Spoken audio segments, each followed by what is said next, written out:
ಈ video skip ಮಾಡಿ, ಯಾಕೆಂದ್ರೆ ಇಲ್ಲಿ ನಾನು ಯಾವುದೇ ಧರ್ಮದ ಬಗ್ಗೆ ಆಗಲಿ, ಯಾವುದೇ ಜಾತಿಯ ಬಗ್ಗೆ ಆಗಲಿ, ಯಾವುದೇ ರಾಜಕೀಯದ ಬಗ್ಗೆ ಆಗಲಿ ಮಾತಾಡ್ತಾ ಇಲ್ಲ. ಬೀದರ್ ಜಿಲ್ಲೆಯಲ್ಲಿ ಶೋಭಾ ರಾನಡೆ ಎಂಬ 16 ವರ್ಷದ ಕ್ರೀಡಾಪಟು ಸಹೋದರಿಯ ಮೇಲೆ ಅತ್ಯಾಚಾರ ಆಗಿ ಕೊಲೆ ಆಗುತ್ತೆ. ಯಾರೂ ಕೂಡ ಅದರ ಬಗ್ಗೆ ಮಾತಾಡ್ತಾ ಇಲ್ಲ. ಯಾವುದೇ ಮೀಡಿಯಾದಲ್ಲಾಗಲಿ ಅದರ ಬಗ್ಗೆ ಮಾತಾಡ್ತಾನೇ ಇಲ್ಲ.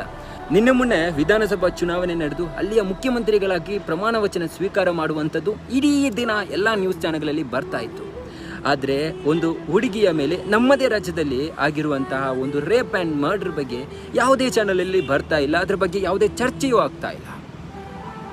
ಇವತ್ತು ಏನಾದರೂ ಜಾತಿಯ ವಿಷಯವ ಅಥವಾ ಧರ್ಮದ ವಿಷಯ ಬಂದಾಗ ಎಲ್ಲ ಪಕ್ಷಗಳು ಬಂದು ಬೀದಿಗಳಲ್ಲಿ ಹೋರಾಟ ಮಾಡುತ್ತೆ. ಎಲ್ಲರೂ ಕೂಡ ಹೋರಾಟಕ್ಕೆ ಬಂದು ಬೆಂಬಲ ನೀಡ್ತಾರೆ.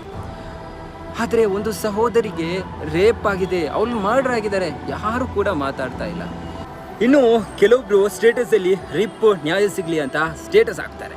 ಆದರೆ ನ್ಯಾಯ ಸಿಗ್ತಾ ಇದೆಯಾ? ಎಷ್ಟೋ ಹೆಣ್ಣು ಮಕ್ಕಳು ಇವತ್ತು ರೇಪ್ ಆ್ಯಂಡ್ ಮರ್ಡರ್ ಆಗಿ ಕಣ್ಮರೆ ಆಗ್ತಾ ಇದ್ದಾರೆ. ಮೊನ್ನೆ 4 ವರ್ಷದ ಪುಟ್ಟ ಮಗುವಿನ ಮೇಲೆ ಕೂಡ ಅತ್ಯಾಚಾರ ಮಾಡಿ ಆ ಮಗುವನ್ನು ಕೊಲೆ ಮಾಡ್ತಾರೆ.